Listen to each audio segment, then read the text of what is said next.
bagaimana membangun dan strategi yang tepat khususnya bagi ekonomi syariah pada saat nanti misalkan teman-teman sekalian waktu ke lapangan, kemudian misalkan ke ada KKN kan, terus kemudian ada magang yang itu berkaitan dengan bagaimana membangun pertanian berdasarkan ekonomi syariah secara paripurna. Terima kasih untuk Bapak pemateri yang telah hadir dan juga untuk seluruh teman-teman peserta dan juga panitia. Bismillahirrahmanirrahim. Assalamualaikum warahmatullahi wabarakatuh. Waalaikumsalam warahmatullahi wabarakatuh.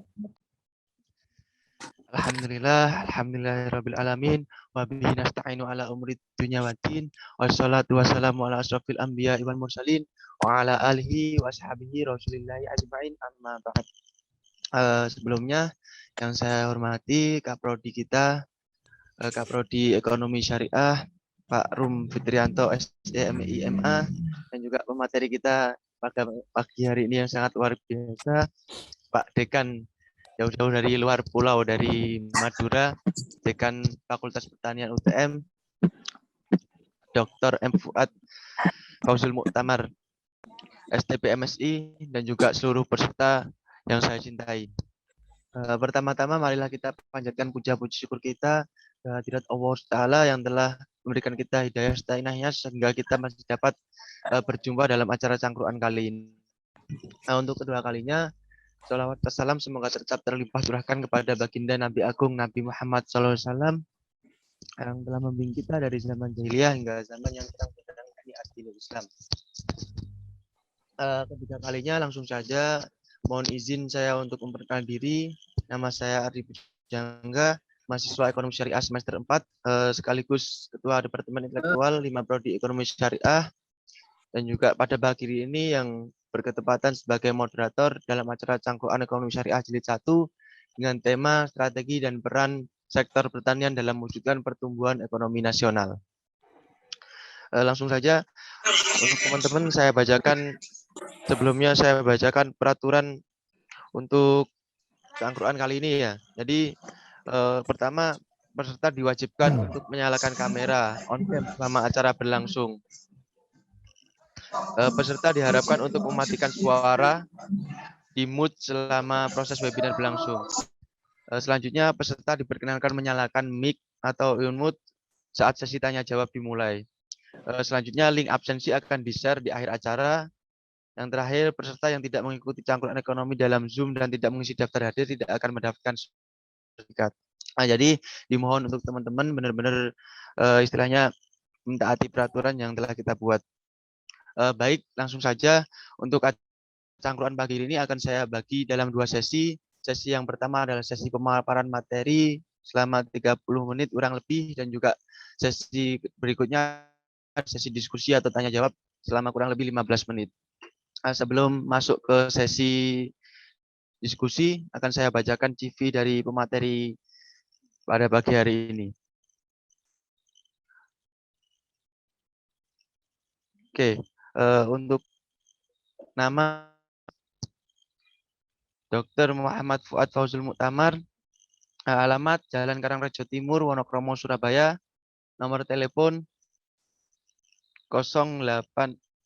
081319757191, email muhammadfuadfm@trunojoyo.ic.id, kantor Teknologi Industri Pertanian Fakultas Pertanian Universitas Trunojoyo Industrial. Pekerjaan dosen bidang ilmu sistem manajemen agroindustri. Untuk pendidikan tahun 1992 sampai 1997, sarjana S1 Teknologi Pertanian Universitas Jember, 2003 sampai 2005, Master S2 Teknologi Industri Pertanian Institut Pertanian Bogor. Kemudian dilanjutkan 2008 sampai 2013, Doktoral S3 Teknologi Industri Pertanian Institut Pertanian Bogor. Pekerjaan 2014 sampai sekarang, Redaktur Jurnal Agrointek Teknologi Industri Pertanian Universitas Trunojoyo, 2018 sampai 2022, Ketua Jurusan Ilmu dan Teknologi Pertanian Universitas Trunojoyo Madura, 2018 sampai sekarang, Asesor Kompetensi di LSP Jaminan Mutu dan Keamanan Pangan 2020 sampai sekarang auditor halal dan pengurus LPPOM Jawa Timur 2021 sampai 2025 dekan Fakultas Pertanian IPM. Sangat luar biasa ya pemateri kita pada pagi hari ini. Sebelumnya kita kan akan membahas terkait peran dan juga strategi pertanian terhadap ekonomi. Jadi sektor pertanian sendiri kan menjadi salah satu bidang yang sangat penting, di mana peran-peran sektor ini dapat kita lihat bahwa sektor pertanian menjadi sektor penghasil bahan pangan utama, sebagai sumber tenaga kerja, sebagai sumber penghasil devisa negara, dan juga banyak peran lainnya lah. Namun banyak orang yang menganggap bahwa sektor pertanian adalah pekerjaan yang bagi orang yang tidak memiliki keahlian dan seringkali dipandang sebagai pekerjaan yang kuno ataupun istilahnya tidak memiliki prospek yang menjanjikan ke depannya. Oleh karena itu, kita sebagai mahasiswa perlu mengkaji ulang bagaimana sebenarnya strategi dan peran sektor pertanian ini sangat membantu bagi pertumbuhan ekonomi nasional Indonesia. Oke, untuk itu langsung saja pemaparan yang lebih jelasnya akan dipaparkan oleh pemateri kita, Pak Dr. Fuad Fauzul Muktamar, STP MSI. Kepada beliau, waktu dan tempat saya persilakan. Terima kasih Mas Ardi. Assalamualaikum warahmatullahi wabarakatuh. Bismillah, alhamdulillah, wala khawla wala quwata illa billah. Rabbi shrahli sadri wa yassirli amri wahlul 'uqdatam min lisani yafqahu qawli. Pertama-tama yang saya hormati teman-teman sekalian, ada Mas Ardi, di sini ada Mbak Zamrotur, ada Mbak Sofia, dan banyak yang lain. Terutama KPS Prodi Ekonomi Syariah, Bapak Rum yang saya hormati. Apa yang disampaikan oleh Mas Ardi tadi terkait dengan pentingnya peranan sektor pertanian memang sangat penting sekali. Ada yang tadi disampaikan ada sebagai penghasil devisa, terus kemudian sebagai peningkatan pendapatan masyarakat, sebagai lapangan pekerjaan dan lain sebagainya. Dan itu memang sangat lekat sekali dengan sektor pertanian. Begitu juga dengan image terkait dengan pekerjaan petani. Nah, pekerjaan petani memang dianggap sebagai pekerjaan yang kuno. Nah, padahal sebenarnya kalau kita melihat terkait dengan peran pentingnya sektor pertanian sangat-sangat penting sekali. Mungkin akan sudah. Saya pikir saya yang akan ini. Ya. Jadi di sini saya memberikan topik terkait dengan strategi dan peran sektor pertanian dalam mewujudkan pertumbuhan ekonomi nasional.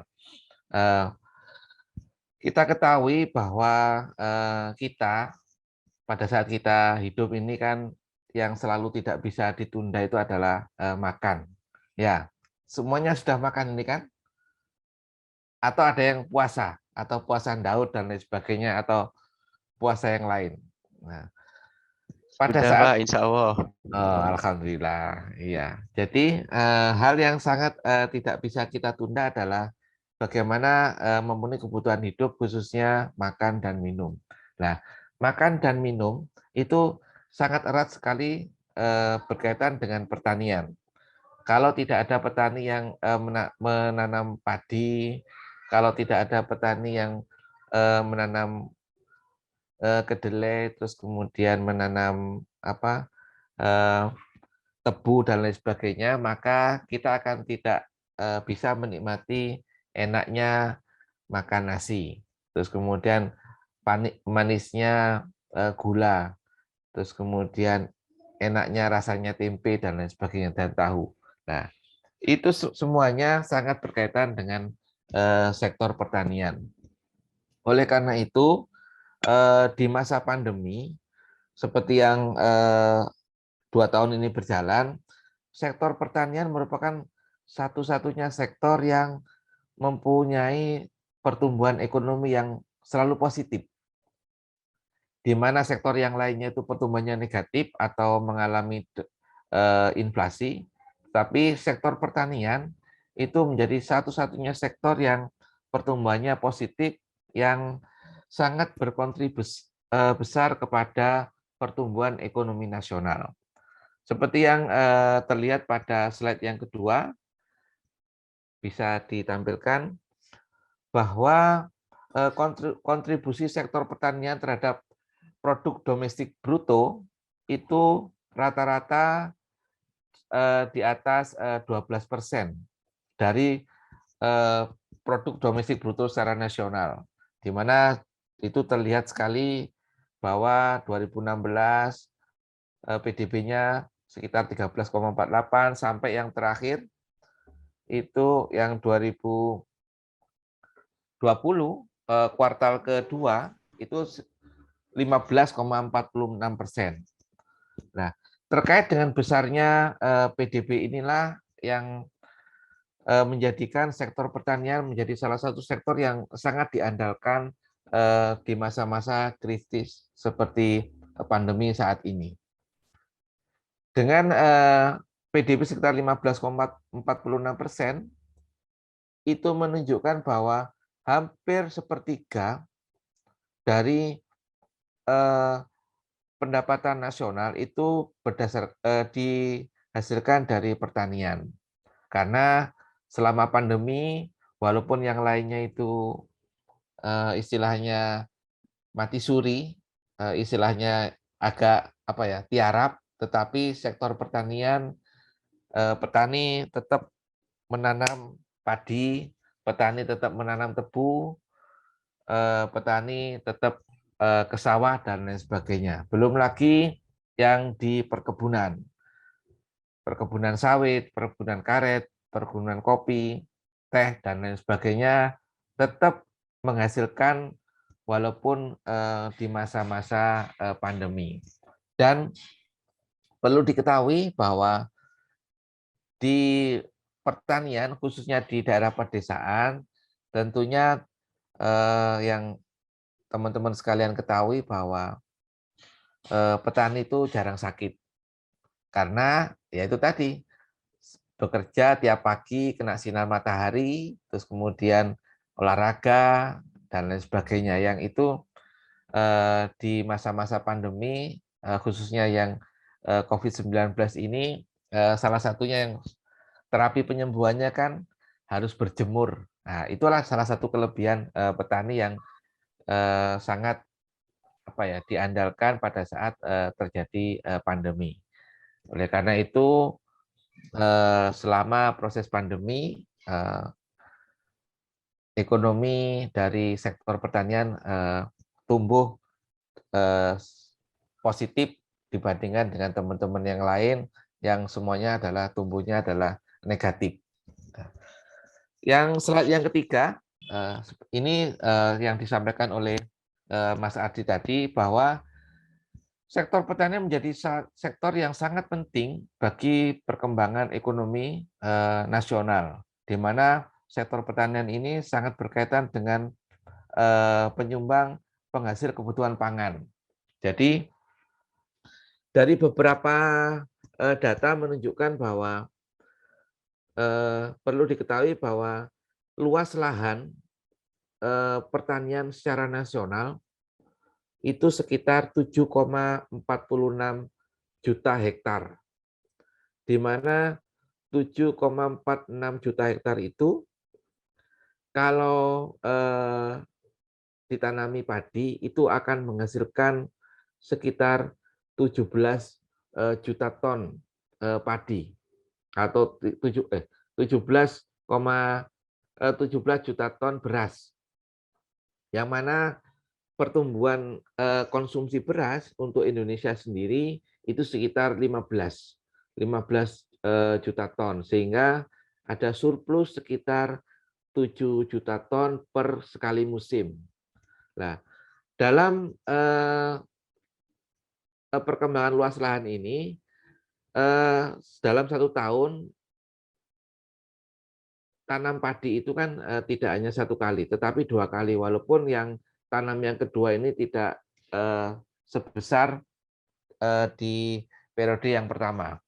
Kalau menurut data bahwa penanaman tanaman pangan untuk periode kedua itu lahannya sekitar 5,6 juta hektar. Di mana dari 5,6 juta hektar itu akan menghasilkan padi, kalau tanam padi sekitar 15 juta ton produksi beras. Sehingga memang di sini sektor pertanian menjadi salah satu sektor atau satu sektor penghasil kebutuhan pangan nasional. Nah, kedua adalah pentingnya sektor pertanian itu kalau dilihat dari kebutuhan tenaga kerja, maka sektor pertanian menjadi salah satu penyumbang sumber tenaga kerja bagi sektor ekonomi yang lain. Jadi sektor pertanian, karena sektor pertanian ini adalah penghasil bahan baku, maka bahan baku tentunya kalau diolah menjadi sesuatu produk yang berbeda dengan komoditas sebelumnya, misalkan kedelai kemudian jadi tempe, terus kemudian beras jadi tepung beras dan lain sebagainya, itu tentunya itu akan berdampak pada serapan tenaga kerja di sektor yang lain. Kalau misalkan gabah itu ya atau padi, kan sebelum menjadi beras kan ada sektor yang lain atau sektor industri penghasil beras, industri apa itu istilahnya, penggilingan padi. Nah, itu kan butuh tenaga kerja. Nah, kalau tadi bahan bakunya sekitar 17 juta ton, maka berapa kebutuhan tenaga kerja yang harus disediakan untuk menggiling padi sebanyak itu. Sehingga sektor ini juga menjadi salah satu sektor sumber tenaga kerja bagi masyarakat. Kemudian ini sektor pertanian juga menjadi salah satu sektor penghasil sumber devisa negara. Kita ketahui sekarang yang lagi in itu sekarang ya sawit. Sawit itu kita menjadi negara pengekspor terbesar sawit dunia. Nah, tentunya sawit ini kalau diekspor akan mendapatkan penghasilan kan. Nah, hasilnya itu masuk menjadi salah satu sumber devisa negara. Dan sekarang kalau istilahnya sekarang sawit itu menjadi ini komoditas emas hijau. Jadi sekarang coba bayangkan sekarang harga sawit itu terutama untuk yang minyak goreng di dunia itu harganya memang sekitar 25.000 per liter. Kalau di sini kan pemerintah punya kebijakan bahwa minyak goreng itu HET-nya adalah kalau curah sekitar berapa? 10.500, kalau yang premium sekitar 14.000. Padahal kalau minyak goreng itu diekspor, itu harganya per liternya adalah Rp25.000. Jadi memang kenapa kadang-kadang sekarang itu menjadi langka karena banyaknya minyak goreng yang diekspor ke luar negeri dengan harapan jauh lebih banyak keuntungan karena selisih harganya kan sangat tinggi sekali. Jadi seperti itu. Kemudian yang keempat, meningkatkan pendapatan desa. Perlu kita ketahui memang bahwa sektor pertanian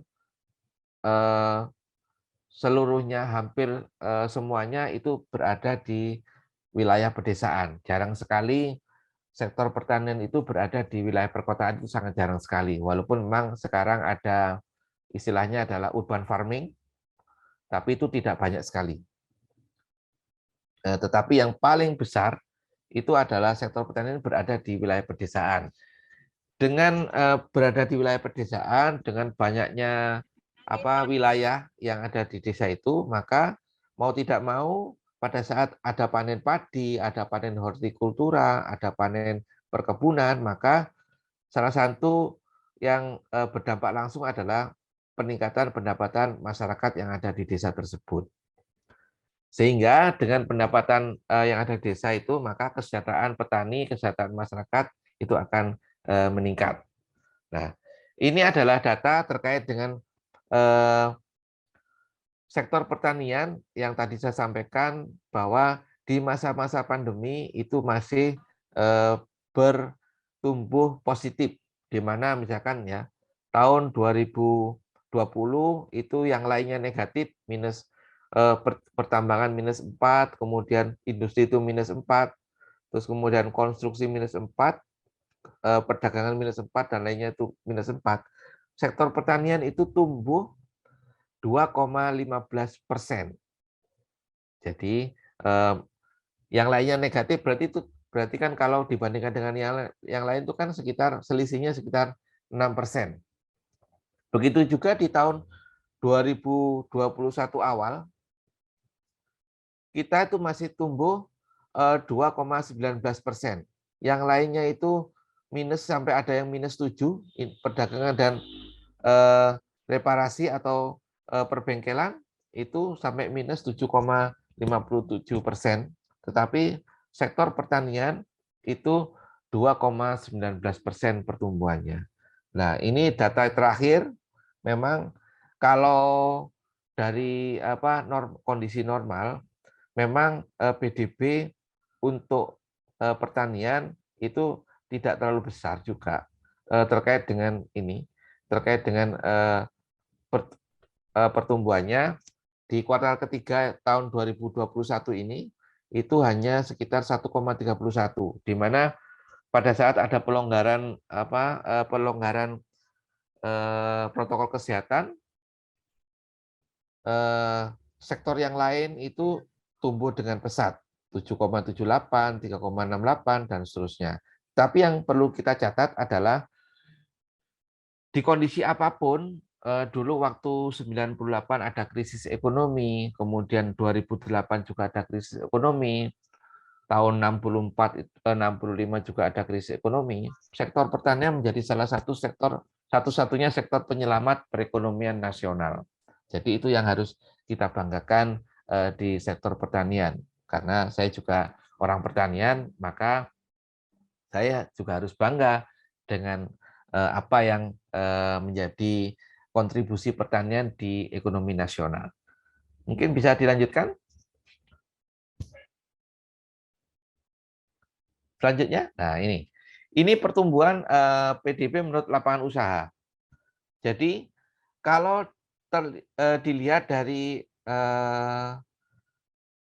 pertumbuhan serapan tenaga kerja selama pandemi, kita ketahui pada saat pandemi itu kan orang yang ada di perkotaan itu berbondong-bondong pulang ke desa gara-gara industrinya mengalami PHK massal.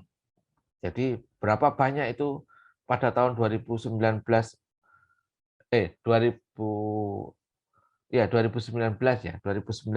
pertengahan sampai 2020 2021 itu banyak sektor-sektor industri yang mem-PHK karyawannya, minimal merumahkan gara-gara tidak berjalannya perusahaan dengan baik, gara-gara tingkat konsumsi masyarakat itu menurun drastis.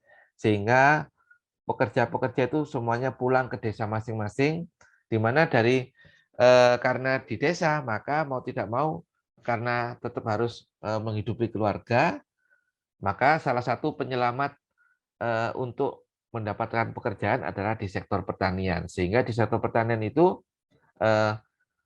lapangan pekerjaannya itu tumbuh 16,24%, di mana yang lainnya itu minus-minus semua. Yang sektor pertanian itu bisa mampu menyerap tenaga kerja sampai 16,24%. Itulah yang menjadikan sektor pertanian menjadi salah satu sektor penyelamat di masa-masa pandemi. Selanjutnya bisa dilanjutkan.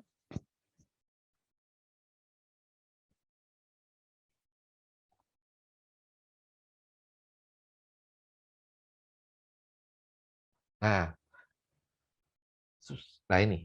Nah, ini adalah salah satu bentuk hasil dari pandemi. Selama pandemi itu kita tunjukkan bahwa kinerja sektor pertanian tetap tumbuh dan ada berbagai macam sektor-sektor komoditas lain yang bisa menunjukkan atau unjuk gigi terkait dengan komoditasnya. Mulai dari gula kelapa, labu beku, bunga kecombrang, terus kemudian kelor, kemudian terutama sawit, itu adalah salah satu komoditas ekspor yang sangat potensial yang muncul di saat-saat pandemi. Gula kelapa pada tahun 2020 sudah melakukan ekspor 2 kali sebanyak 58,3 ton dengan nilai 1,03 miliar. Begitu juga dengan labu kuning. Labu kuning itu diekspor ke Malaysia, ke Cina, terus kemudian bunga kecombrang, terus kemudian ada kelor. Nah, kelor itu salah satu produk yang potensial juga menjadi salah satu komoditas baru yang bisa melakukan ekspor di kala pandemi ini berlangsung. Dan itu menjadi salah satu hal yang bisa dibanggakan dari sektor pertanian. Selanjutnya, Mas Ardi.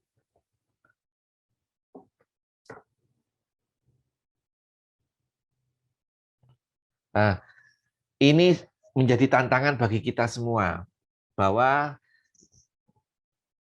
selain sektor pertanian itu menjadi sektor strategis dalam mendukung perekonomian nasional yang dibuktikan dengan berbagai kondisi di mana kondisi sulit itu semuanya tumbuh negatif, tapi sektor pertanian tetap tumbuh positif. Nah, tetapi sektor pertanian itu ada tantangan tersendiri, di mana yang pertama adalah terkait dengan keterbatasan lahan pertanian.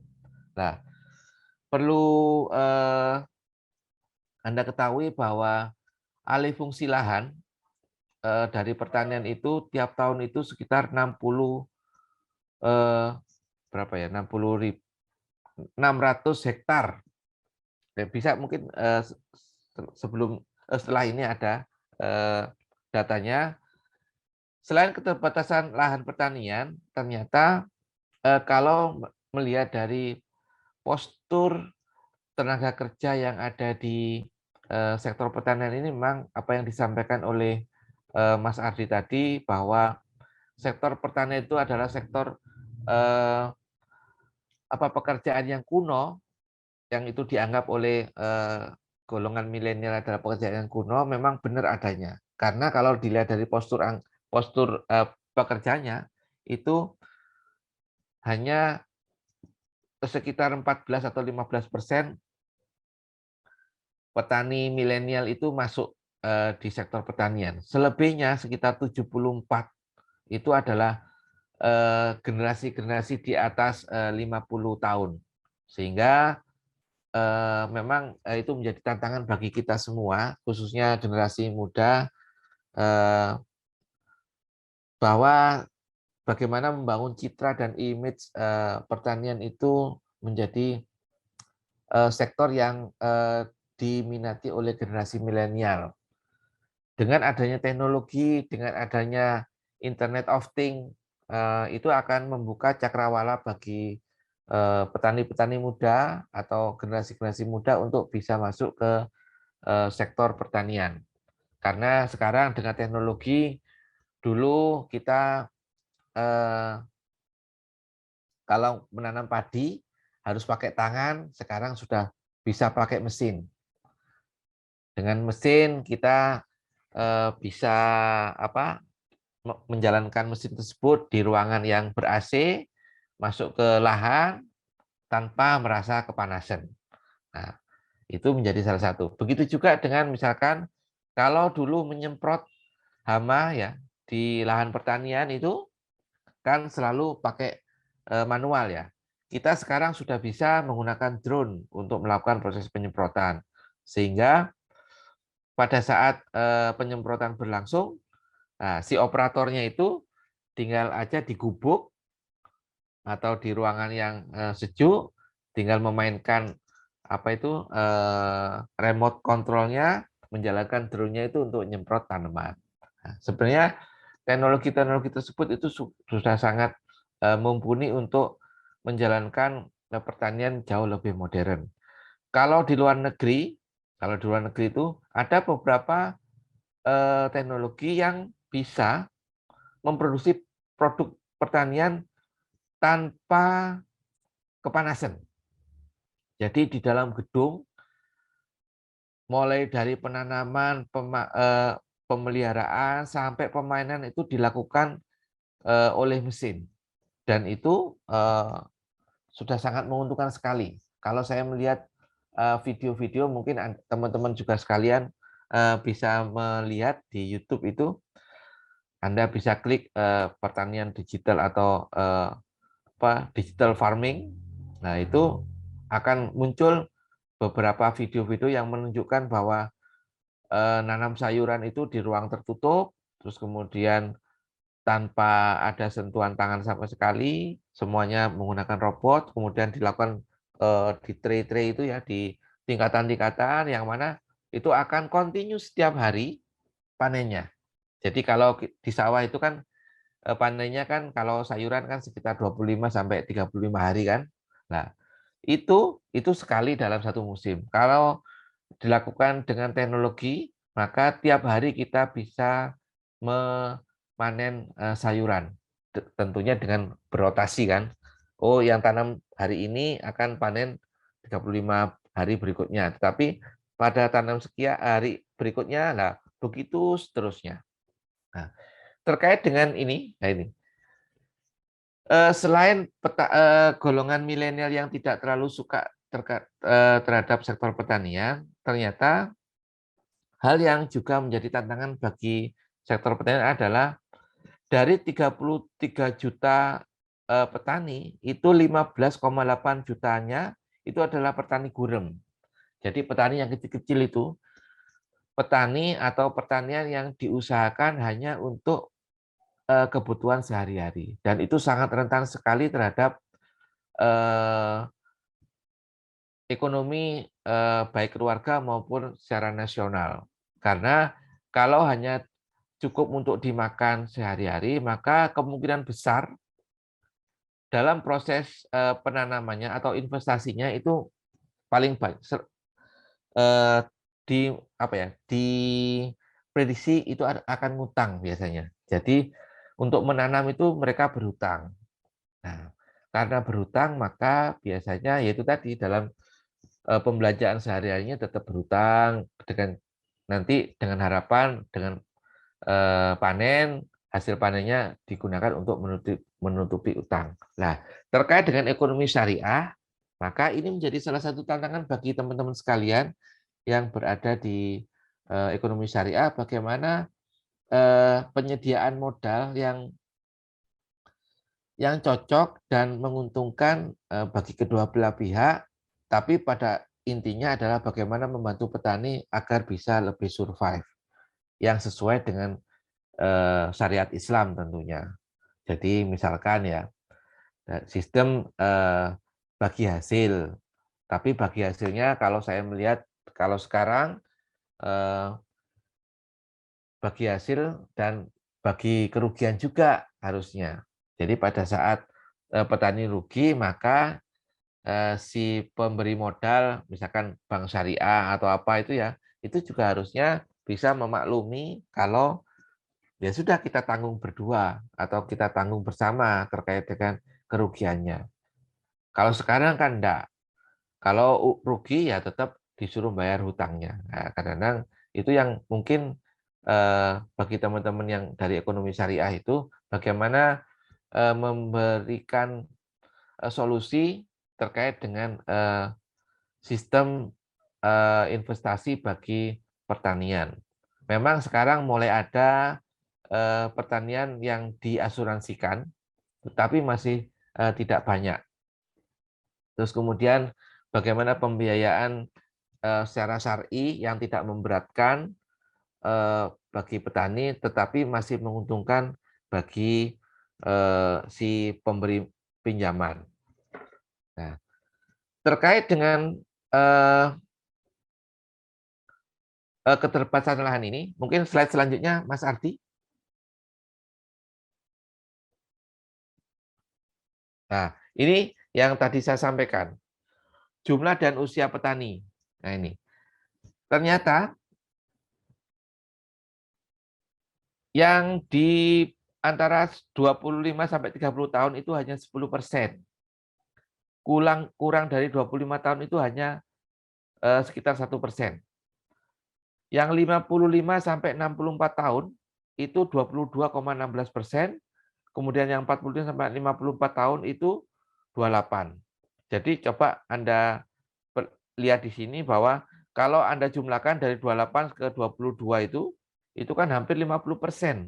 Jadi petani itu dalam kondisi eh, yang generasi tua. Nah, padahal kalau sudah tua itu kan tingkat produktivitasnya juga tidak terlalu menggembirakan. Selain itu juga terkait dengan adopsi teknologi itu juga lambat. Berbeda dengan kalau yang masih muda-muda itu kalau dikenalkan dengan teknologi baru, dikenalkan dengan digital itu sangat-sangat cepat sekali beradaptasi. Bisa dilanjutkan, ini terkait dengan ini. Dari anak-anak muda ini sebenarnya kalau melihat, nah ini terkait dengan penyusutan lahan. Jadi tadi yang saya sampaikan, jadi tiap tahun itu penyusutan lahan pertanian itu sekitar 60 hektar. Nah, 60 hektar itu kalau itu misalkan ya ditanami pangan atau ditanami tanaman-tanaman pertanian, maka itu setara dengan 300.000 ton bahan pangan. Jadi maka tiap tahun itu kita kehilangan sekitar 300.000 ton bahan pangan yang seharusnya itu bisa kita ambil, tetapi karena alih fungsi lahan itu menjadi hilang. Contoh sederhana itu kalau Anda pernah jalan-jalan di daerah Ketintang, di daerah Lidah, nah, terus kemudian di daerah UIN yang baru, yang di dekatnya bandara itu kan sebenarnya awalnya itu adalah lahan pertanian. Tetapi karena alih fungsi lahan menjadi perumahan, menjadi perkantoran, menjadi apartemen dan lain sebagainya, mau yang lahannya itu yang awalnya adalah lahan yang sangat subur, yang sangat bagus untuk pertanian, menjadi gedung-gedung bertingkat yang itu kalau diasumsikan 60 hektar itu setara dengan 300.000 ton produk pertanian yang hilang setiap tahun. Nah, terus kemudian selanjutnya slide berikutnya. Nah, dampak terburuk akibat pertanian, terpuruknya pertanian ini yang pertama tentunya karena pertanian itu semuanya berada di daerah pedesaan, maka tingkat kemiskinan di daerah pedesaan itu akan lebih meningkat. Karena seperti yang tadi saya sampaikan, sekitar 15,2 juta petani itu adalah petani gurem atau petani kecil, yang mana petani kecil itu sangat rentan sekali terhadap pendapatan atau terhadap kesejahteraannya. Sehingga kalau Anda melihat atau Anda mendata terkait dengan perekonomian yang ada di pedesaan itu hampir kebanyakan petani-petani gurem itu masuk ke dalam daftar bantuan penerima BLT, bantuan langsung tunai. Sehingga menunjukkan bahwa memang pertanian dengan banyaknya petani gurem itu memang sangat rentan sekali terhadap kemiskinan. Kemudian terkait dengan terpuruknya pertanian, itu juga akan berakibat kepada ketahanan pangan yang rendah. Contoh sederhana yang saat ini kita alami adalah kemarin pada saat produksi kedelai menurun, terus kemudian kita banyak impor, terus kemudian impornya kita di stop, maka ketahanan pangan, khususnya tempe, tahu, itu menjadi sangat rentan sekali. Akhirnya ada kejadian mogok, tidak tidak beroperasi gara-gara memang bahan bakunya mahal, bahan bakunya langka. Nah, termasuk sekarang ini yang terkait dengan sawit. Terus kemudian yang ketiga, dengan terpuruknya pertanian itu juga akan mengakibatkan tingginya ketergantungan pada pangan dari luar negeri. Contoh lagi adalah gandum.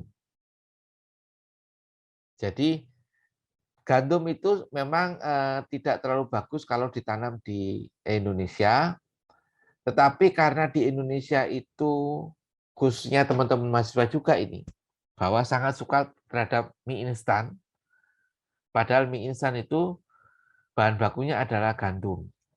Nah, padahal gandumnya itu diimpor. Jadi pada saat tingkat konsumsi gandum di Indonesia itu sangat tinggi sekali, maka ketergantungan akan gandum dari luar negeri itu juga sangat meningkat. Nah, pada saat gandum itu misalkan nanti ya, mungkin karena di negaranya penghasil gandum itu sangat dibutuhkan, terus kemudian kita di stop, maka kita akan kelabakan. Kita akan seperti tergambarkan pada saat Anda melihat iklan yang ada di TV itu, pada saat tepung terigu tidak ada, maka kita tidak akan bisa menikmati pizza, kita tidak akan bisa menikmati mie instan, kita tidak akan bisa menikmati gorengan, kita tidak akan bisa menikmati apa brownies, terus kemudian donat dan lain sebagainya. Nah, karena itu tadi tingginya ketergantungan pada pangan khususnya gandum dari luar negeri. Terus kemudian yang keempat, karena pertanian itu menjadi salah satu sektor yang memproduksi bahan baku, maka pada saat bahan baku itu tidak ada, maka industrialisasi yang sangat tergantung pada sektor pertanian itu akan menjadi kolaps, akan menjadi mati. Nah, lagi-lagi terkait dengan yang baru-baru ini kejadian, pada saat bahan baku kedelai tidak ada, maka industri-industri tahu yang ada di Kediri, kemudian industri tahu tempe yang ada di daerah Surabaya melakukan mogok massal gara-gara tidak ada bahan baku. Nah, pada saat terpuruknya pertanian, maka karena yang tadi saya sampaikan sekitar 16% tenaga kerja itu juga diserap oleh sektor pertanian. Di saat sektor pertanian itu tidak menjanjikan, maka pengangguran di pedesaan menjadi sangat tinggi. Nah, karena pengangguran di pedesaan menjadi sangat tinggi, maka stabilitas keamanan menjadi rendah. Banyaknya pencurian, banyaknya pembegalan, banyaknya konflik rumah tangga dan lain sebagainya itu akan menjadi stabilitas keamanan menjadi rendah. Nah, karena sudah tidak ada penghasilan, terus kemudian tidak ada pekerjaan, maka mutu kehidupan di pedesaan itu akan merosot. Karena dengan tidak ada penghasilan, maka untuk makan saja akhirnya makannya yang seadanya aja. Jadi tidak ada protein, tidak ada eh, eh, pangan yang bergizi yang dikonsumsi oleh eh, masyarakat desa, sehingga akhirnya mutu kehidupannya menjadi merosot. Nah, karena pangannya itu tidak bergizi, maka biasanya kualitas SDM-nya itu jadi menurun. Nah, contoh sederhana seperti ini. Beda kalau kita makan daging, kita makan nasi, dan lauk pauk yang lengkap, disuruh belajar itu akan jauh lebih tahan jika dibandingkan dengan pada saat sarapan tadi kita hanya sarapan ketela pohon. Itu akan jauh berbeda. Ini ketahanan atau sumber ketahanan kualitas pembelajarannya. Nah, karena kualitas pembelajarannya rendah, maka yaitu tadi kualitas sumber daya manusia juga menjadi menurun. Belum lagi istilahnya uang makan saja susah, kenapa sekolah, kenapa harus belajar? Nah, mendingan cari makan aja. Nah, kan akhirnya dengan begitu tingkat sumber daya manusia juga menjadi menurun. Begitu juga dengan pengaruhnya terhadap kualitas lingkungan dan sumber daya alam yang merosot. Nah, karena pertanian yang terpuruk, maka biasanya petani-petani atau masyarakat di pedesaan itu akan mengambil apa saja yang ada di lahan yang sebenarnya itu menjadi pelindung, menjadi apa ya, tanaman yang harusnya berfungsi sebagai barrier, sebagai buffer untuk kualitas lingkungan yang ada di desa tersebut. Banyaknya penggundulan hutan, banyaknya runoff, terus kemudian sehingga mengakibatkan itu tadi kualitas sumber daya alam dan lingkungan menjadi merosot. Sehingga dengan dampak seperti ini semua, maka yang terakhir adalah daya saing bangsa menjadi rendah. Jadi seperti itu. Beberapa ini terkait dengan pertanian, sebenarnya generasi milenial itu menjadi salah satu generasi yang sangat menjanjikan untuk membangkitkan sektor pertanian secara nasional dan secara global. Dengan didukung oleh teknologi, dengan digital, maka beberapa success story terkait dengan petani milenial itu kan sudah banyak. Mungkin Mas Ardi bisa ke atas sebentar, yang tadi, terus, terus, terus. Nah ini, nah ini ke bawah, ke bawah. Di slide yang tenaga kerja tadi. Terus, tenaga kerja terus bawahnya ini kalau tidak salah. Terus ke bawah, ke bawah. Terus, terus, terus. Nah setelah ini sepertinya. Nah ini adalah anak-anak muda yang success story bergerak di bidang pertanian. Di 2014 itu ada perusahaan sayur organik Merbabu yang itu juga digagas oleh anak-anak milenial. Dengan teknologi, dengan digital, dengan pemasaran digital, omset per bulannya sekitar 60 juta. Hanya bertani dalam skala kecil sudah bisa menghasilkan 60 juta per bulan dengan sayur organiknya. Kemudian 2016 itu ada platform Aku Petani Indonesia, di mana dari platform itu generasi milenial itu bisa menghubungkan antara petani yang konvensional dengan konsumen. Dengan demikian taraf hidup pertanian itu menjadi lebih baik. Kemudian 2018 itu ada anak-anak petani-petani milenial untuk menggagas sayuran pagi, di mana dengan bisnis sayuran pagi itulah anak-anak milenial itu bisa meraup keuntungan yang besar sekali dari sektor sayuran. Jadi di sayuran pagi itu anak-anak milenial itu menggagas dan mencoba membuat sebuah platform digital untuk kira-kira pagi ini siapa yang menginginkan sayuran. Itu ada platformnya, kemudian dari situlah maka ternyata di daerah A ini kebutuhan akan sayuran sangat tinggi, maka dipasok ke sana. Terus kemudian dan dengan digital itulah maka transparansi antara petani, antara pedagang dengan konsumen itu menjadi lebih baik, sehingga sharing profitnya menjadi lebih berkeadilan, dan itu menjadi dan menjadi tantangan bagi ekonomi syariah bagaimana mewujudkan sharing profit berkeadilan dari rantai pasok yang ada di sektor pertanian mulai dari hulu sampai hilir. Nah, strateginya mungkin ke strategi Mas Ardi. Nah, Ini adalah beberapa strategi untuk meningkatkan sektor pertanian.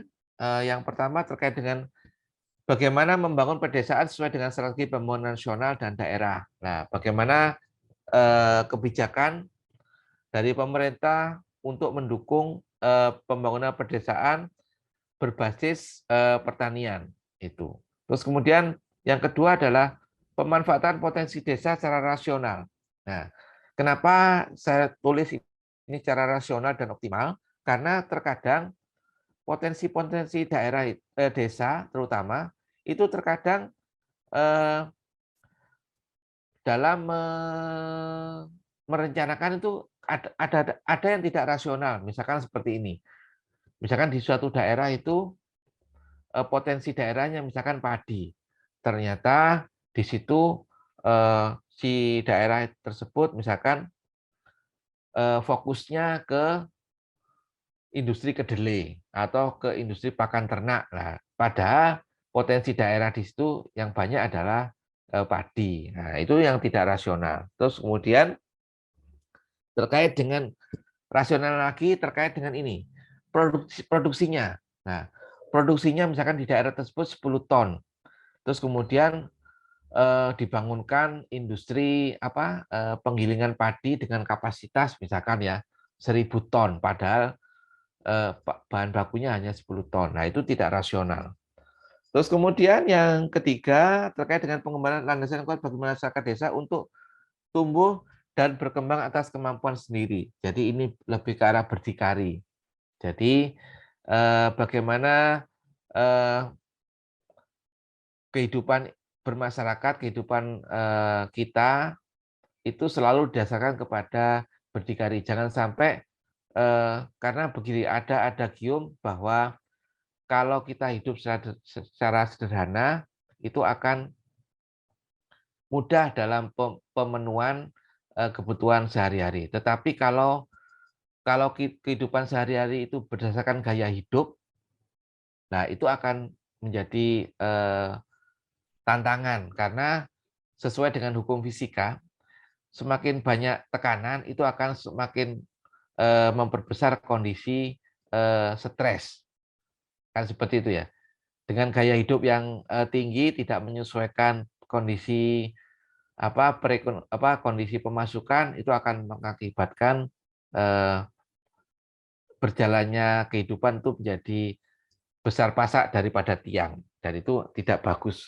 Nah, kemudian yang keempat adalah pemanfaatkan inovasi teknologi. Seperti yang saya sampaikan tadi bahwa dengan teknologi itu akan mempermudah kita lebih mendapatkan keuntungan, lebih mempermudah pekerjaan sehingga akan lebih meningkatkan profitabilitas dari sebuah pekerjaan. Sehingga banyak generasi-generasi milenial dengan berbekal teknologi bisa meraup keuntungan yang sangat besar sekali. Nah, ini yang kelima dan yang keenam ini lebih ke arah policy dari pemerintah bagaimana membangun infrastruktur, membangun kelembagaan yang mana infrastruktur dan kelembagaan itu juga sangat berpengaruh erat terkait dengan bagaimana menurunkan pembiayaan pada saat proses produksi petani. Nah, jangan seperti ini. Contoh sederhana adalah pada saat jalannya rusak, maka biaya transportasi itu akan jauh lebih besar dibandingkan dengan biaya produksinya. Jadi itu yang menjadikan menjadi tidak efisien di pertanian yang kondisi infrastrukturnya sangat jelek. Jadi seperti itu. Selanjutnya, nah sekian yang dapat saya sampaikan. Alhamdulillah sudah sekitar 30 menit. Mohon maaf jika ada salah kata. Untuk selanjutnya mungkin nanti bisa kita sharing terkait dengan bagaimana membangun dan strategi yang tepat khususnya bagi ekonomi syariah pada saat nanti misalkan teman-teman sekalian waktu ke lapangan, kemudian misalkan ke ada KKN kan, terus kemudian ada magang yang itu berkaitan dengan bagaimana membangun pertanian berdasarkan ekonomi syariah secara paripurna. Mungkin seperti itu. Saya kembalikan ke Mas Ardi. Saya akhiri. Assalamualaikum warahmatullahi wabarakatuh. Waalaikumsalam warahmatullahi wabarakatuh. Waalaikumsalam warahmatullahi wabarakatuh. Alhamdulillah materi yang sangat luar biasa bagi kita mahasiswa yang notabene masih agak awam lah terkait pertanian sebenarnya yang dimana sangat potensial terhadap ekonomi dan juga sangat berpengaruh. Tapi kita masih jarang tahu, tapi setelah kita dapat materi dari Pak Fuad, kita jadi banyak tahu lah terkait pertanian dan kaitannya terhadap ekonomi. Oke, langsung saja kita lanjut ke sesi kedua, sesi diskusi dan juga tanya jawab. Saya buka 3 pertanyaan dulu. Barangkali dari teman-teman peserta bisa raise hand dan juga langsung on cam dan juga on mic ya. Ya, silakan Mbak Hanifah. Saya persilakan.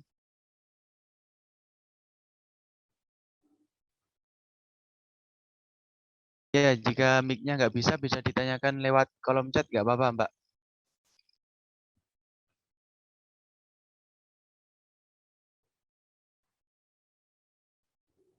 Oke, udah ada satu pertanyaan yang akan dikirimkan oleh Mbak Hanifah. Mungkin teman-teman yang lain yang mau tanya bisa langsung on cam dan juga langsung on mic. Bagaimana kita juga di sini ketepatan kita mendapatkan pemateri yang sangat luar biasa dan juga sangat paham dengan pertanian, bisa kita tanyakan ke beliau.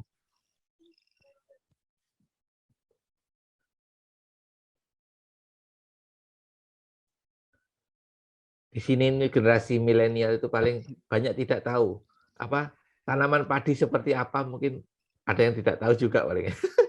Banyak sih Pak, kayaknya Pak. Tapi kalau saya pribadi tanaman kedelai itu ya, itu paling tahunya ya yang tempe tahu itu aja. Iya Pak. Memang kayak gitu sih Pak kayaknya. Tapi kalau saya pribadi agak tahu Pak, soalnya saya kecil di desa juga di lingkup pertanian juga sampai besar ini. Baru kuliah ini ke Surabaya. Oh, nah kalau itu Alhamdulillah. alhamdulillah insya Allah sudah paham lah. Nah. Insya Allah Pak. Ada satu pertanyaan nih Pak dari teman-teman, dari teman. Jadi pertanyaannya kan, saat ini kan yang kita ketahui Indonesia termasuk negara agraris dan penduduknya dominan bekerja sebagai petani.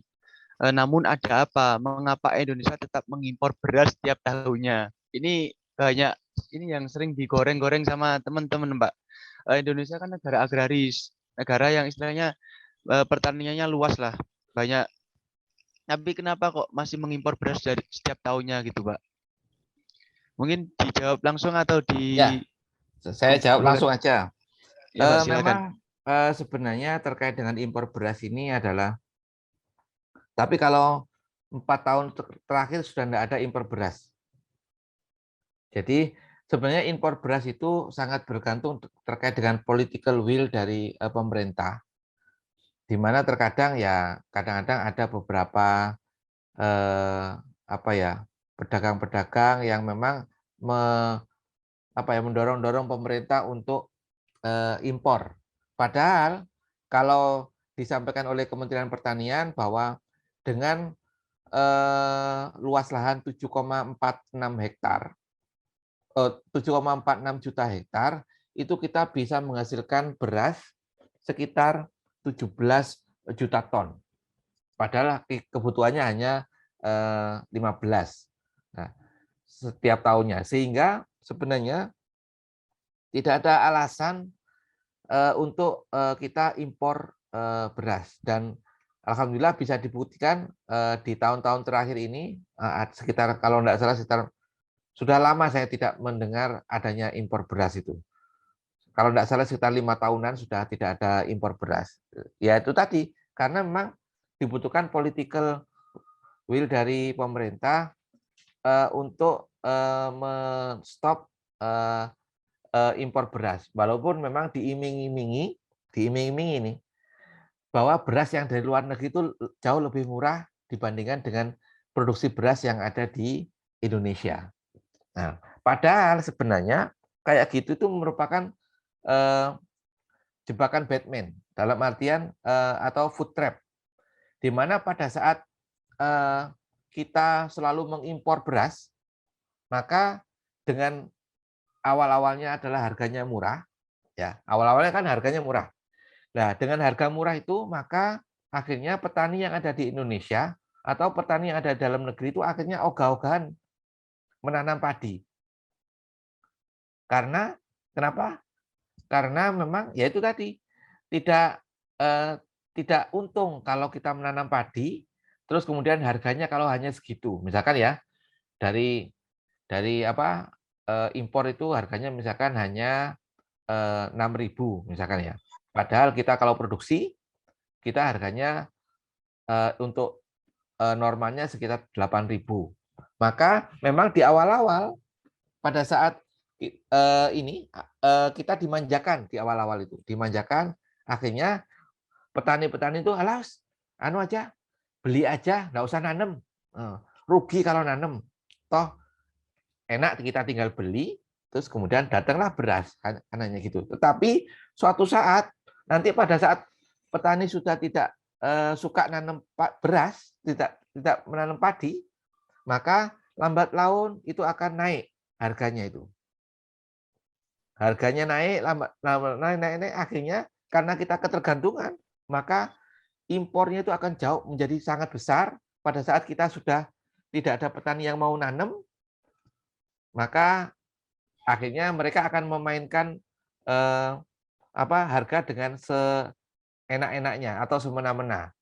Karena kebutuhan akan makan, maka mau tidak mau kan harus dipenuhi kan, sehingga berapapun harganya itu akan dibeli. Jadi seperti itu. Jadi ada istilahnya adalah food trap. Jadi kayak gitu. Jadi sekarang impor beras itu sudah tidak ada. Yang ada itu impor garam. Nah, itu hampir sama nantinya impor garam itu. Pada saat impor garam kita menjadi ketergantungan garam ke luar negeri. Pada saat petaninya sudah tidak mau lagi memproduksi garam, itu dinaikkan, akhirnya kita mau tidak mau harus beli. Nah, jadi seperti itu. Untungnya pemerintah sekarang sudah bisa menstop impor beras sehingga petani tetap sampai sekarang masih menanam padi, masih survive dengan pekerjaannya sebagai petani. Jadi begitu. Terima kasih atas jawabannya, Pak Fuad. Jadi mungkin masih kurang update ya terkait impor itu. Jadi sebenarnya udah seperti yang disampaikan Pak Fuad tadi, 4-5 tahun belakangan itu udah nggak impor beras. Kita lanjut ke pertanyaan berikutnya. Pertanyaan berikutnya ada dari Elia. Izin bertanya, menelisik dari kelangkaan minyak goreng, bukankah perkebunan kelapa sawit di Indonesia sangat banyak hingga merusak lingkungan? Tapi mengapa minyak goreng langka? Ini isu yang terbaru itu, Pak. Ya, oke. Nah, kalau terkait dengan minyak goreng ini, begini ya, ini berkaitan erat dengan ini juga kebijakan pemerintah, di mana pada saat pemerintah tidak berani menstop atau memberikan bahan baku yang cukup untuk memproduksi minyak goreng yang ada di Indonesia, maka itu akan terjadi kelangkaan terus-menerus. Tapi kemarin ada statement dari Kementerian Perdagangan bahwa stok untuk kebutuhan CPO bagi pabrik minyak goreng itu akan dipenuhi bahkan melimpah. Jadi memang begini, ya mungkin teman-teman sekalian juga kalau mungkin di posisi itu akan ya hampir sama lah kalau tidak ada keberpihakan ke masyarakat. Pada saat kita punya barang ya, kan sawit itu kan punyanya perusahaan kan. Nah, pada saat di luar negeri itu harganya 25.000 misalkan ya, 25.000, kemudian di Indonesia itu harganya 14.000, maka coba Mas Ardi pilih jual kemana?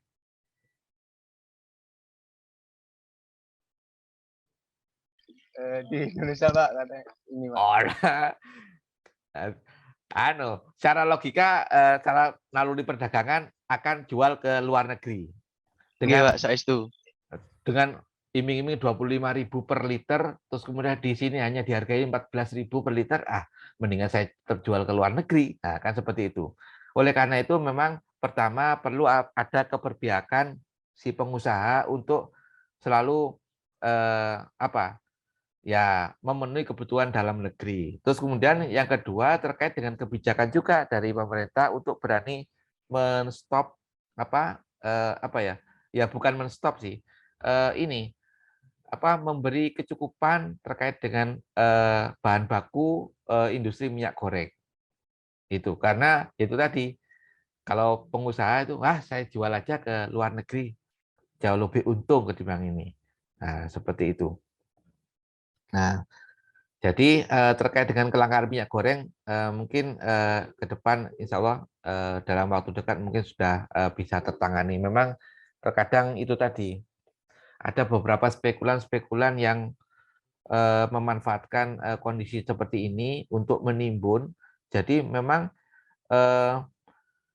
tetap perusahaan itu produksi tetapi ditimbun dengan harapan harga eceran tertinggi itu nanti dihapus. Padahal sudah sampaikan oleh pemerintah bahwa mewanti-wanti bahwa itu HET akan tetap berjalan seperti itu. Jadi pada saat ada teman-teman yang misalkan berspekulasi, maka akan dipastikan akan rugi nanti karena dengan kebijakan yang HET itulah maka ya namanya pengusaha kan pada saat dia berspekulasi maka investasinya kan mandek kan. Pada saat dia mandek maka padahal harus membayar bunga angsuran dan lain sebagainya. Jadi lambat laun tetap akan dilepas ke pasaran. Dan yang kedua, sebenarnya terkait dengan kelangkaan minyak goreng ini juga dipicu juga dengan panic buying. Jadi ya, pada saat sebenarnya saya misalkan ya, dalam kehidupan sehari-hari dalam 1 minggu itu hanya butuh 1 liter atau 2 liter minyak goreng, karena ada isu bahwa minyak goreng langka dan sebagainya, maka mau tidak mau, saya tak aja beli 2 atau 3 atau 2-3 kantong misalkan jadi 6 liter ya. Bayangkan satu orang, satu keluarga dari awalnya 2 liter menjadi 6 liter kan sudah ada selisih 4 liter. Nah, kalau 4 liter itu kalikan jumlah penduduk yang butuh minyak goreng kan ya juga sangat besar sekali.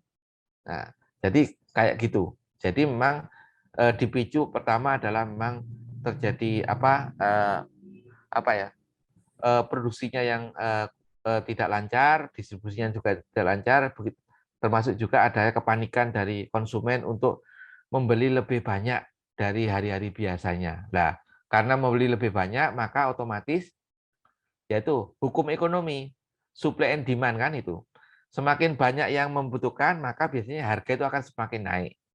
Nah, jadi itu. Jadi oleh karena itu mungkin ya teman-teman sekalian atau keluarganya kalau misalkan ya beli secukupnya saja. Nggih. Jadi begitu. Jadi pertanyaan dari Mbak Elia tadi, jawabannya adalah yang pertama karena penyebabnya tidak lancarnya dalam proses produksi dan juga distribusi, dan alasan kedua yaitu karena banyaknya masyarakat Indonesia yang panik buying. Ya. Oke. Tidak lancarnya produksi itu karena salah satunya adalah suplai bahan bakunya tidak terpenuhi karena lebih banyak diekspor ke luar negeri yang lebih menjanjikan. Baik, Pak. Ini ada dua pertanyaan lagi sebelum ke pertanyaan berikutnya. Saya persilakan untuk teman-teman untuk link absensi udah dikirim di chat, langsung saja diisi biar nanti sertifikatnya langsung terkirim ke email masing-masing. Oke, di sini ada Mbak Iin yang udah angkat tangan. Silakan langsung on mic dan ditanyakan Mbak Iin.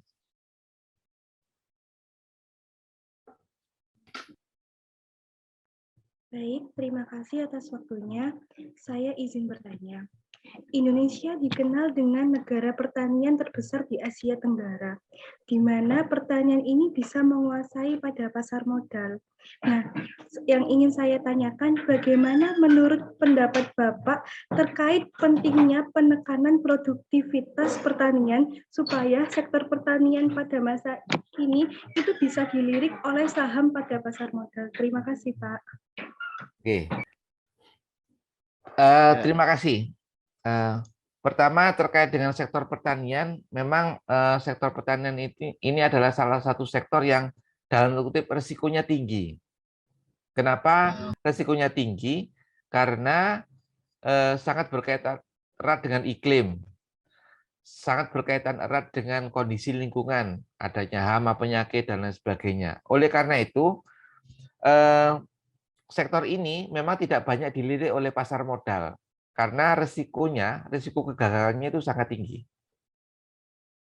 Jadi seperti itu. Oleh karena itu, untuk menangani hal tersebut, maka perlu dilakukan upaya-upaya untuk menekan risiko yang dimiliki oleh sektor pertanian. Salah satunya adalah dengan menggunakan teknologi. Dengan adanya teknologi, maka dari waktu-waktu, detik ke detik, menit ke menit, itu akan selalu ada proses pemantauan.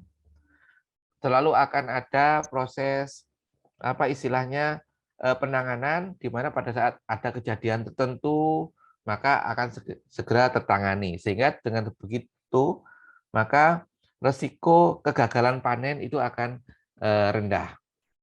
Itu yang pertama. Yang kedua adalah menggunakan pola bagaimana membuat pertanian yang skala besar, skala luas. Nah, itu juga akan meningkatkan daya tarik bagi investor untuk menginvestasikan modalnya bagi pertanian. Kenapa perlu lahan yang luas? Karena dengan lahan yang luas, maka efisiensi terkait dengan produksinya, misalkan pembiayaannya, mulai biaya pengolahan lahannya, biaya penanamannya, sampai biaya panennya, itu akan jauh bisa ditekan. Nah, kalau pembiayaannya itu bisa ditekan, maka tingkat produktivitasnya itu akan meningkat pesat. Nah, dengan produktivitas yang meningkat, maka tentunya keuntungan yang didapatkan itu akan juga meningkat. Nah, maka dengan peningkatan keuntungan itu, maka akan bisa menjadi daya tarik bagi investor untuk menginvestasikan uangnya di sektor pertanian. Kemudian yang ketiga, terkait dengan digital farming, maka itu akan menjadikan proses transparansi terkait dengan sebenarnya benar enggak lahan pertanian itu ditanam. Nah, jadi dengan digital itu, maka si investor itu akan tahu, oh benar ternyata pada hari ini dilakukan proses penanaman padi. Pada bulan berikut dilihat lagi 2 minggu berikutnya, oh tanaman ini sudah mulai tumbuh bagus. Terus kemudian berikutnya lah, dari situlah maka si yang punya modal itu menjadi lebih tenang melihat perkembangan pertaniannya. Oh, berarti nanti kurang seminggu lagi sudah panen. Nah, bisa jadi seperti itu. Sehingga dari situlah maka investor itu akan lebih mantap karena tahu kondisi real di lapangan.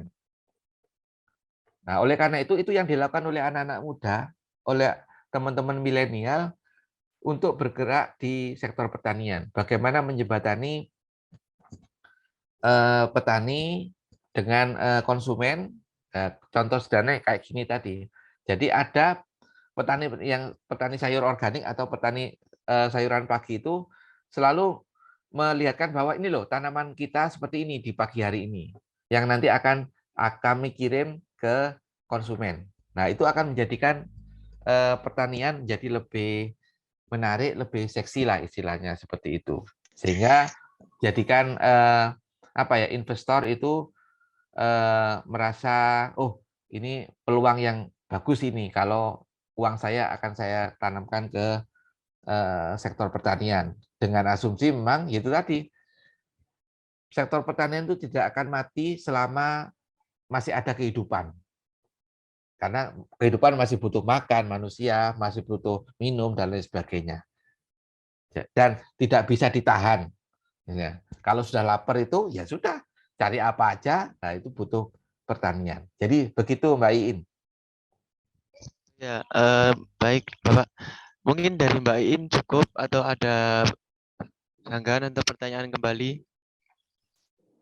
Baik, terima kasih. Mohon maaf Pak, saya izin membahas lagi persoalan sektor pertanian. Oke. Nah, apakah dengan adanya korporasi ini itu bisa menjadikan kekuatan besar pada suatu sektor pertanian, Pak?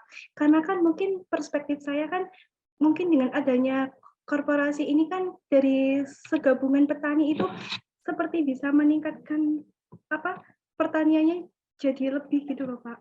Bagaimana menurut pendapat Bapak? Terima kasih. Ya, korporasi itu salah satu yang bisa dikembangkan untuk memperluas lahan pertanian. Dalam artian memperluas cakupan penggarapan lahan. Jadi kenapa perusahaan-perusahaan seperti Sinarmas, kemudian seperti Astra itu kenapa dia sangat efisien, produktivitasnya tinggi karena lahannya sangat luas. Nah, itu sebenarnya bisa dilakukan jika petani mau melakukan kolaborasi antar petani yang lain sehingga lahan pertaniannya itu menjadi lebih luas tanpa ada batasan sekat-sekat seperti yang di pertanian saat ini kan disekat-sekat kan itu ya. Nah itu sekat-sekat itu akan mempersulit proses pengolahan lahan, mempersulit proses pemanenan dan lain sebagainya. Nah, cuma yang jadi masalah itu adalah masih karena kecil-kecil ya. Jadi terkadang batasan itu menjadi sengketa kadang-kadang. Jadi ya, kan sebenarnya sekarang itu sudah tidak ada lagi alasan untuk tidak tahu batas wilayah. Misalkan, oh sawah saya itu patok ini sampai ini nih. Nah, sekarang dengan digital, dengan koordinat, itu kan sebenarnya sudah ada. Tapi itu tidak masih tidak bisa dipahami dan tidak bisa memahamkan kepada masyarakat kalau tanahnya digabung nanti hilang. Nah, itu yang menjadi tantangan bagi kita semua. Kadang-kadang kayak gitu kan. Loh, kalau digabung nanti batas wilayah saya mana nanti? Kan hilang nanti. Nah, apalagi kalau mau diwaris dan lain sebagainya, jadi repot. Nah, jadi seperti itu. Padahal sebenarnya dengan era digital ini, dengan adanya titik koordinat yang dari satelit itu, kita sudah tidak akan bisa memindah-mindah batas itu, tidak akan bisa. Oleh karena itu sekarang yang di BPN, Badan Pertanahan Nasional, kalau melakukan proses sertifikat tanah, itu sekarang tidak pakai patok, tapi pakai GPS. Oh, di sini. Batasnya di sini. Jadi begitu. Mbak Indah, sebenarnya itu benar yang disampaikan Mbak Indah, dengan korporasi antar petani kecil itu juga akan meningkatkan produktivitas. Tapi di satu sisi ada kendala bahwa banyak petani yang masih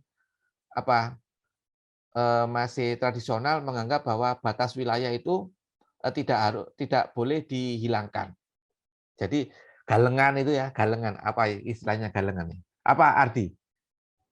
Pak, pembatas antar sawah satu dengan sawah lainnya, Pak. Nah, itu juga menjadi salah satu yang kendala. Kalau itu dihilangkan, nanti petani mesti gini, loh kok dihilangkan? Gimana cara mengetahui batas sawah saya di mana? Nah, itu padahal dengan adanya galengan itu akan mempersulit proses pengolahan lahan. Awalnya kalau harusnya pakai traktor yang besar itu ya, karena ada galengan-galengan, ya mungkin Ardi tahu kan, kalau pakai traktor itu ya, naik ke galengan, turun lagi lah, itu susah. Tapi kalau tidak ada galengan, lempeng saja itu akan lebih gampang. Dan tentunya itu akan memperkecil atau menurunkan biaya produksi pengolahan lahan, sampai juga memperkecil biaya pemanenan. Begitu, Mbak Iin. Alhamdulillah, Pak. Jadi begitu Mbak In, sangat menarik, semakin menarik juga diskusi kita kali ini. Tadi saya juga melihat dari peserta yang dari tadi sebenarnya sudah raise hand sambil goyang kanan goyang kiri Pak, nunggu bagian untuk bertanya Pak. Oke, Ya, monggo. langsung saya persilahkan Mbak Isnia, saya persilahkan untuk bertanya. Oke, terima kasih Kakak Moderator, Kak Ardi. Selamat pagi Pak Fuad. Pagi, Assalamualaikum. Saya izin bertanya ya Pak, karena Oke, saya monggo. sendiri, saya Isnia, saya mahasiswi Ekonomi Syariah semester 2. Ya. Saya itu Pak, saya punya kos. Ketika pandemi kemarin, di tempat kos saya itu pada pulang kampung, semuanya pada yang bilang, kenapa Kak pulang kampung? Iya mau bertani aja, karena efek pandemi kan semuanya pada kebanyakan yang di PHK, yang dipulangkan, yang di PHK, yang jadi dari kerjaan mereka itu karena dirumahkan. Dirumahkan. Ya. Jadi karena tidak mempunyai pekerjaan di kota, akhirnya ya udah pulang kampung saja, akhirnya berternak, bertani dan lain-lain. Nah, karena efek pandemi itu kan membuat ada hal positif dalam sektor pertanian sebagai sektor pertanian itu kan sebagai salah satu yang bisa diandalkan di negara. Nah, pertanyaannya Pak, bagaimana kondisi pertanian pada masa pandemi ini? Apakah pada realitanya sudah cukup menyumbang pada perekonomian negara, Pak? Terima kasih. Ya, terima kasih Mbak Isnia. Yang disampaikan oleh Mbak Isnia memang itu real di lapangan. Dan yang kos-kosan itu biasanya Mbak ya, yang ditinggalkan oleh mahasiswa-mahasiswa itu terkadang juga bisa dimanfaatkan juga. Ada yang memanfaatkan untuk beternak lele. Jadi kan di kos-kosan itu kan ada ini kan, ada kamar mandi kan, ada bak-bak mandi. Nah, itu ada yang inisiatif bak-bak mandi itu digunakan untuk untuk beternak lele. Nah, terkait dengan perekonomian, sektor pertanian untuk menunjang perekonomian nasional, seperti yang tadi saya sampaikan bahwa sektor-sektor lain itu pertumbuhannya itu minus, tetapi sektor pertanian itu malah tetap positif. Jadi tidak pernah negatif. Jadi sektor pertanian itu kalau dilihat dari PDB itu pertumbuhannya positif. Rata-rata sekitar 2,19, sampai kemarin yang di awal-awal pandemi itu yang lainnya sudah negatif, sektor pertanian masih tumbuh positif 4%. Nah, itu menunjukkan bahwa sektor ini itu menjadi sektor andalan sebagai penyelamat perekonomian nasional. Dan itu sudah terbukti berkali-kali bahwa sektor pertanian itu menjadi sektor yang bisa diandalkan di kala perekonomian lagi memburuk. Mulai dari dulu tahun 65 pada saat terjadi revolusi itu. Terus kemudian tahun 98 terjadi krisis ekonomi. Nah, semuanya itu terus kemudian tahun 2008. Terus kemudian 2000 berapa lagi ya? 2008, 2012 itu semuanya yang lainnya tumbuhnya melambat sampai minus, sektor pertanian itu tumbuh positif. Dan sekarang terakhir itu yang lainnya sampai minus 7%, pertanian masih tetap tumbuh positif 2,54%. Itu menunjukkan bahwa memang sektor pertanian sektor yang bisa diandalkan dan sektor yang menjadi pahlawan di kala pandemi. Nah, begitu Mbak Isnia. Gimana Mbak Isnia? Mungkin cukup atau ada tanggapan lagi?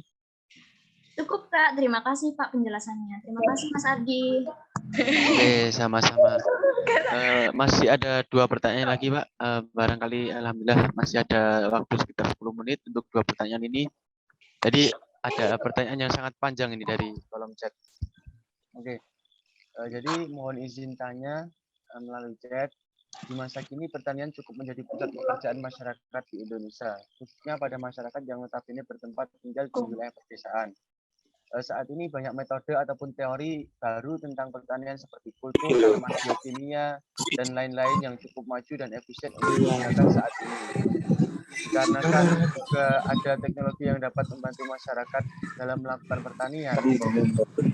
Permasalahannya banyak masyarakat yang cenderung awam dan tetap mengikuti teori dan konsep lama di mana hal ini tidak efisien dilakukan saat ini.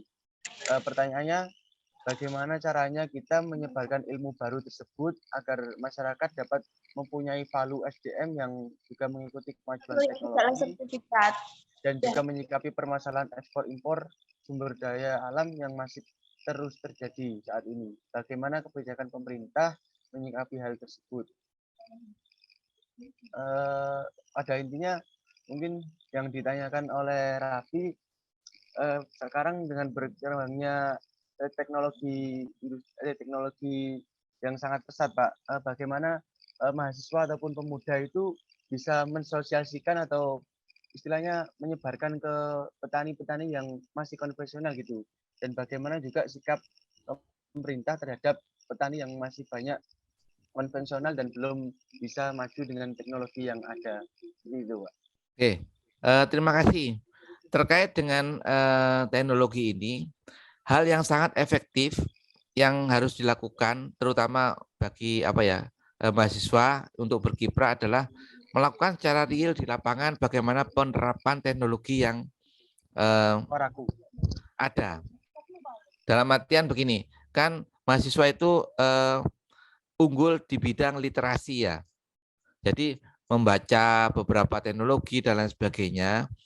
Tapi pada saat Anda teman-teman mahasiswa itu sudah punya pengetahuan terkait dengan beberapa teknologi tersebut, maka yang paling efektif adalah mengimplementasikan atau mendiseminasikan teknologi tersebut di tengah-tengah masyarakat. Tidak hanya penyuluhan atau teori saja, tetapi langsung misalkan seperti ini. Misalkan ya, ada teknologi drone, misalkan ya, teman-teman mahasiswa kan bisalah mengoperasikan drone, melakukan remote control itu ya. Nah, itu langsung misalkan ke petani, Pak, Bapak enggak usah pakai ini yang konvensional, misalkan nyemprot hama itu pakai spray gitu ya. Nah, ini ada teknologi baru Pak kayak gini, kayak drone gini ya. Nah, kamu teman-teman mahasiswa langsung sekalian praktekkan. Gini Pak, kalau pakai ini kayak menganukan pesawat itu loh. Jadi tinggal gini aja sudah Pak, enggak kepanasan dan lain sebagainya lah, seperti itu. Jadi langsung di lapangan teknologi-teknologi dan itu menjadi keunggulan bagi teman-teman mahasiswa karena teman-teman mahasiswa kan literasi terkait dengan internet itu akan sangat bagus. Terus kemudian itu yang pertama. Yang kedua misalkan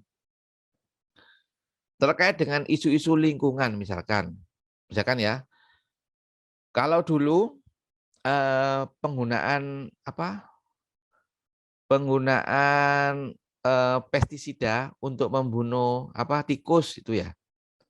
Itu kan efektif, tetapi kan merusak lingkungan.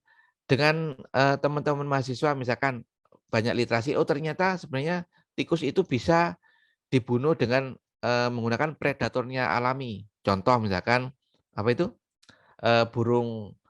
burung hantu, terus kemudian ular dan lain sebagainya. Dan itu ya sudah dipelihara dan itu menjadi salah satu contoh yang bisa Anda praktekkan dan itu sudah dilakukan di beberapa daerah itu sudah ada itu tempat-tempat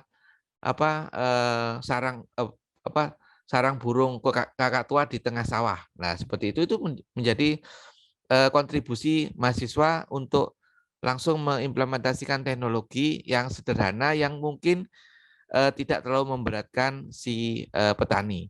Tapi kalau hanya teori saja, penyuluhan gitu ya, tanpa apa-apa ya, tahu Pak ini gini hanya dikasih slide terus kemudian diterangkan itu tidak akan banyak efeknya.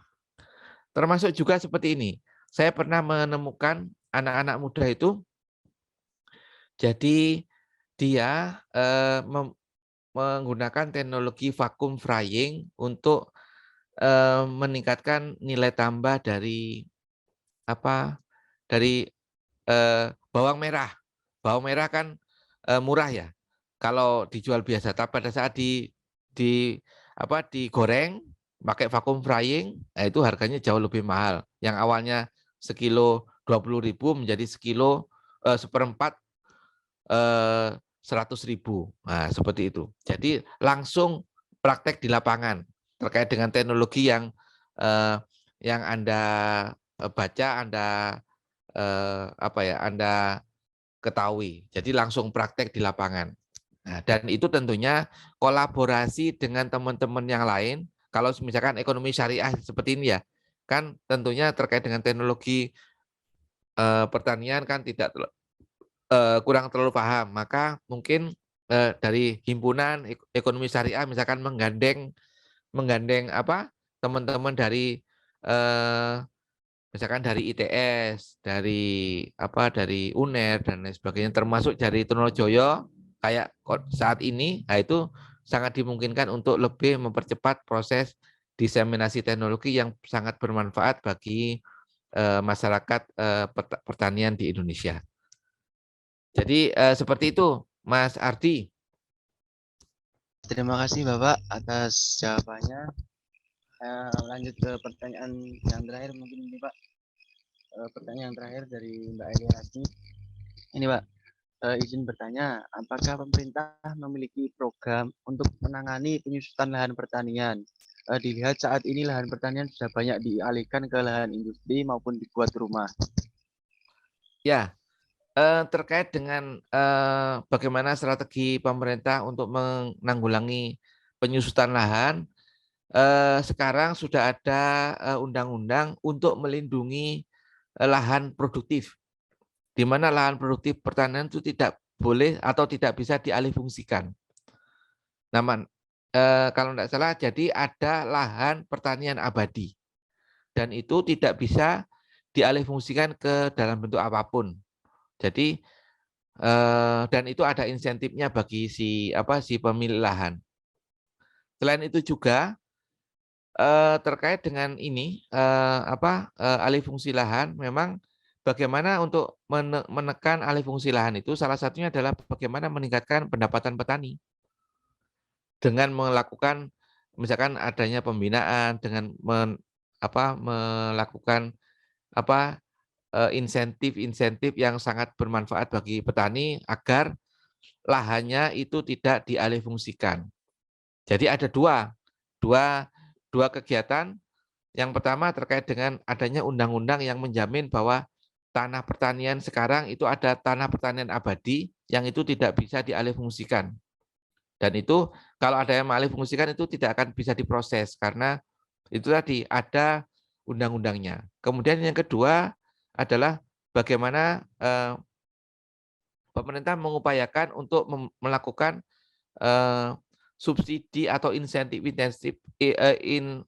kepada pemilik lahan agar lahan itu tetap dikelola oleh petani tersebut untuk kepentingan sektor pertanian. Jadi seperti itu. Selain memang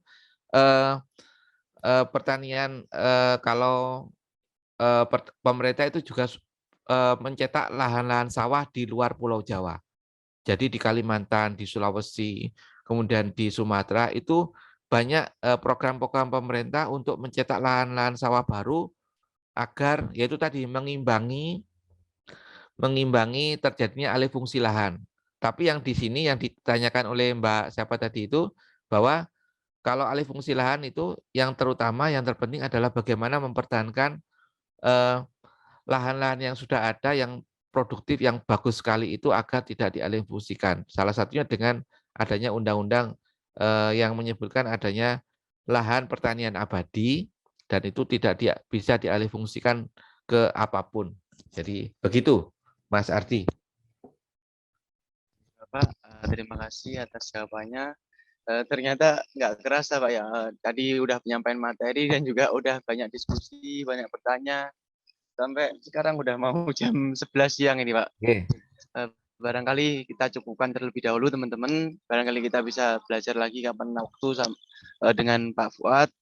Nah, sangat seru Pak Fuadnya juga millennial ya, sangat tahu bagaimana menjawab pertanyaan-pertanyaan dari teman-teman di sini dengan bahasanya yang santai dan juga mudah dipahami lah oleh kita yang awam terkait pertanian.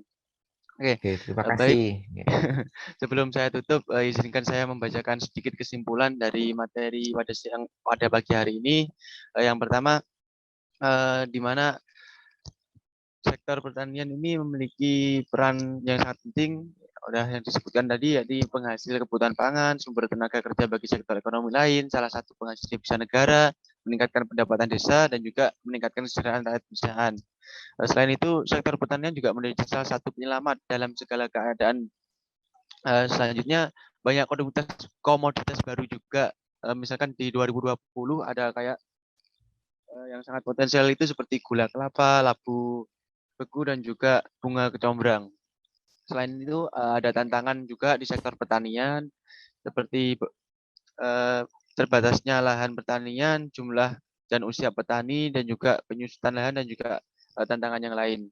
Selain itu, banyak dampak ketika pertanian terpuruk, seperti akan adanya tingkat kemiskinan yang akan meningkat, ketahanan pun juga rendah, dan dampak-dampak lainnya. Dan yang paling penting adalah digitalisasi dan juga teknologi di bidang pertanian harus terus ditingkatkan. Itulah sedikit kesimpulan yang dapat saya berikan.